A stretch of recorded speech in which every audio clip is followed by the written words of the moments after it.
निकाल ला रहे हैं, जाति का सहारा ले रहे हैं अपनी राजनीति चमकाने के लिए।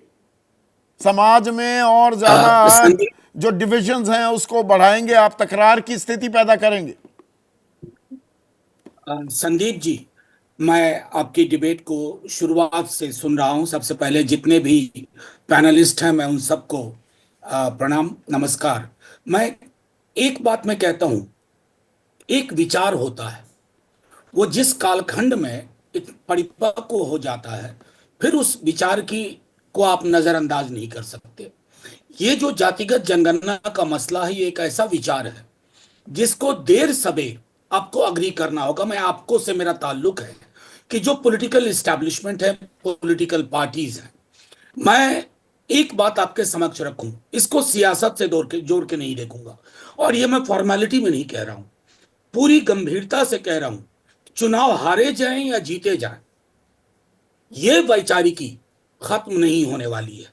31 के बाद क्यों नहीं हुआ, वो जो नहीं करवा पाए वो इसका जवाब देंगे। लेकिन हमारा मानना है कि अगर आज आपने ये नहीं किया, मैं बार बार सदन में भी बोल चुका हूं, संविधान की धारा 38(2) और 39(c), आय का समान वितरण और संपत्ति का संकेंद्रण, ये दोनों विषय ऐसे होते जा रहे हैं जिसका जिक्र आपने कुछ आंकड़े देकर के किया।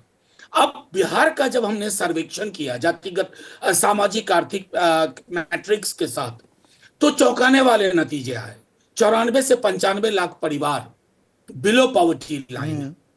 उस वक्त नीतीश जी हमारे साथ थे तो हमारे हर जो तेजस्वी जी ने कहा कि चलिए प्रधानमंत्री जी के पास। जब उसके आधार पर क्वांटम ऑफ रिजर्वेशन बढ़ाया गया तो प्रधानमंत्री जी से डेलीगेशन मिला, समस्त बिहार विधानमंडल, प्रधानमंत्री जी ने कोई टिप्पणी नहीं की। मैं क्यों कह रहा हूं कि मनसा वाचा कर्मणा में बीजेपी आरएसएस के लोगों को डिलीट बटन दबाना होगा। यही गोलवलकर साहब थे जिन्होंने कहा था कि मंदिर प्रवेश पे, दलितों के मंदिर प्रवेश पे अगर अगली जातियों में आक्रोश होता है तो वो नेचुरल है। ये जो बयान है वो कहीं ना कहीं हमारे समाज में, उनके मानस में आज भी विद्यमान है। नहीं, पर आप मनोज कह रहे हैं भाई, जाति की आप बात। जब ये बीजेपी और आरएसएस का इशू रेज करते हैं, आप आधी अधूरी तस्वीर ही बताते हैं क्या? आपने एक सर्वे कराया, जातिगत सर्वे कराया बिहार में, अच्छा किया आपने कराया। उसमें आंकड़े आ गए भाई 84.5%, तो वो पिछड़े, अति पिछड़े, अनुसूचित जाति और अनुसूचित जनजाति के लोग हैं। आपने 50% आरक्षण को 65% भी कर दिया। बात तो यही है ना भाई, भागीदारी और हिस्सेदारी तय हो। आपने वो हिस्सेदारी देने के लिए कदम उठाया 65% का, हाई कोर्ट ने रोक लगा दी, वो अटका हुआ है, वो मिल नहीं रहा। आप एक मुंगेरी लाल का हसीन सपना दिखा रहे हैं क्या पिछड़ी जाति को? संदीप जी, हाईकोर्ट ने नहीं, हाईकोर्ट ने रोक लगाई, हम सुप्रीम कोर्ट मूव किए। हाँ, और तेजस्वी जी ने फौरी निर्णय लिया कि राष्ट्रीय जनता दल एक पिटिशनर के रूप में सुप्रीम कोर्ट पहुंचेगा, और हम पहुंचे। मैं आपको एक इतिहास बताता हूं, तमिलनाडु में भी जब आरक्षण बढ़ा ना, तो न्यायपालिका के माध्यम से कई कोशिशें हुई रोकने की, लेकिन सारे रोकने की भी एक एक्सपायरी डेट होती है संदीप जी। ये सारी रुकावट इसलिए है ना कि हमारी संस्थाओं का चरित्र अभी भी डेमोक्रेटिक नहीं है और बहुजन धारा के लिए खुला हुआ नहीं है।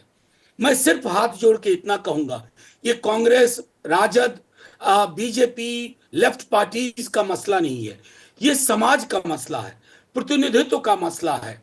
आप इसको डिनाई ना करिए। प्रधानमंत्री जी क्रेडिट ले लें, बिहार वाले मसले पे पहल कदमी करें, 9वीं अनुसूची में डलवा दें, ताकि ये कोर्ट में फ्रेश इंटरप्रिटेशन के लिए जा ही ना पाए। लेकिन अगर वहां आप नहीं चुप्पी नहीं, उसका तो साधते हैं, बहुत सरल सा हल यहाँ अगर निकल सकता है। अभी जातिगत जनगणना छोड़िए, जनगणना ही शुरू नहीं हुई, 2021 वाला जो काम होना था वो चुनाव के बाद होगा जी। अब पता ही नहीं लग रहा, सरकार की तरफ से कोई ऐसी जानकारी नहीं आ रही। वो तो इसी बार हो सकता है ना, क्योंकि इसी पर परिसीमन भी आधारित होगा, महिला आरक्षण कानून भी बन चुका है, बहुत कुछ जनगणना पर डिपेंड करेगा। लेकिन जनगणना को लेकर के मैं आपको ये इसलिए कह रहा हूं कि मैं सिर्फ आपके टीवी डिबेट में नहीं बोल रहा हूं। कम से कम 20 zero hour intervention, 20 legislative intervention में मैंने अपनी पार्टी की ओर से खुद दाखिल किया है। संसद के अंदर हर बार गोलमोल जवाब। मैं सिर्फ इतना कहना चाहता हूं कि ये लोग हिंदू एकता की बात करते हैं। कौन सा हिंदू भाई? सीवर में उतर के मरने वाला हिंदू नहीं है, उसके लिए सोच नहीं। वो एक ही जाति से क्यों आ रहा है? जब तक समाज और राजनीति उनके सरोकारों के प्रति संवेदनशील नहीं होगी, तब तक रोड ब्लॉक किए जाते रहेंगे। पर किसी यहाँ न पर किसी प्रकार रविशंकर से प्रसाद ये कह रहे हैं वक्फ संशोधन विधेयक अब कानून भी बन गया है, राष्ट्रपति की मंजूरी भी मिल गई और अधिसूचना भी जारी हो गई है कि उसमें तो जो पिछड़े मुसलमान हैं उनका फायदा होगा। आप उसमें गला फाड़ कर उसका विरोध कर रहे हैं। संदीप संदीप जी, गला फाड़ने की जरूरत नहीं पड़ी, क्योंकि एक अंग्रेजी में कहावत है, when you lack force in your argument you resort to argument of force. ये बीजेपी का प्रेरोगेटिव है। बल को तर्क की तरह इस्तेमाल करते हैं। बल जुटाना हो तो बीजेडी से भी बोरो कर ले।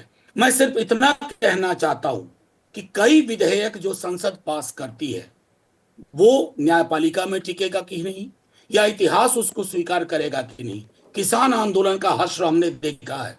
संसद को तो ब्रूट मेजॉरिटी से आपने ये मैनेज कर लिया। मुझे कोई बीजेपी का प्रवक्ता सिर्फ 26 आर्टिकल 26 ए बी सी के तहत इसका इंटरप्रिटेशन समग्र और सर्वांगीण कर दे कि कैसे ये बिल संविधान विरोधी नहीं है, मैं मान लूंगा। और अगर हाँ, मैं चाहता हूं क्रांतिकारी परिवर्तन पर हो इस पिछड़े देश में। मुसलमानों का फायदा हिंदू होगा धर्म इसमें, ये कह रहे हैं रविशंकर मैं प्रसाद। तो यही कह रहा हूं।